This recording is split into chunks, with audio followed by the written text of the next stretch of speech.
After discussing crucial issues regarding the security of the country, rural migration, affordable education, India's relationship with SAARC nations and upliftment of the downtrodden and the poor, the three-day meet between the RSS and the BJP concluded on Friday.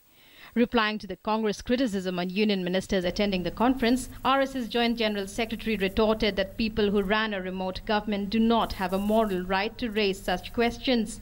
Putting to rest all speculation, he made it clear that the meet was not an appraisal meeting of the NDA government, but was in fact a Chintan Baithak where ideas and thoughts were shared.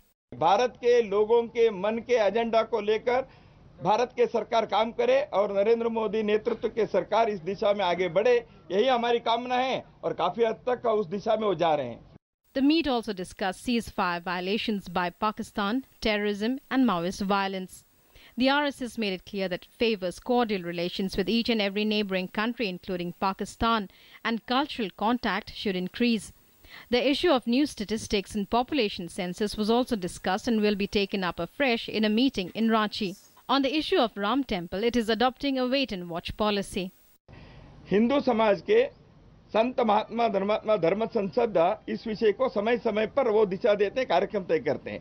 संघ कार्यक्रम नहीं तय करता, संघ इस पर demand नहीं करता. संघ इतना ही है, धर्माचार्य ने जो विषय तय किया है उस दिशा में हम चलते हैं. ऐसे पहले दिन से हमारा कमिटमेंट है. राम जन्मभूमि पर मंदिर होना चाहिए. जैसे हम सब जानते हैं, आज कोर्ट पर सुप्रीम कोर्ट में वो विषय है, तो इसलिए सुलझाने का कार्य भारतीय जनता पार्टी ने सरकार में आने के पहले मैनिफेस्टो में जो कहा है उसको उस दिशा में जाएंगे. समय है, उन्होंने अपने टाइम टेबल बनाया है. We will wait for their implementation according to their timetable. The RSS observed that the country has great expectations from the NDA government at the centre and that the people's confidence in the government has also been strengthened in the past months. The meet discussed rural migration and ways to increase resources at the village level. Climate change and the need to mitigate the effects were also discussed in the meet, which brought top Sangh leaders face to face with the top brass of the government and the BJP, including senior ministers. With inputs from Rajesh Raj, Newsnight Desk, DD News. Let's now discuss more.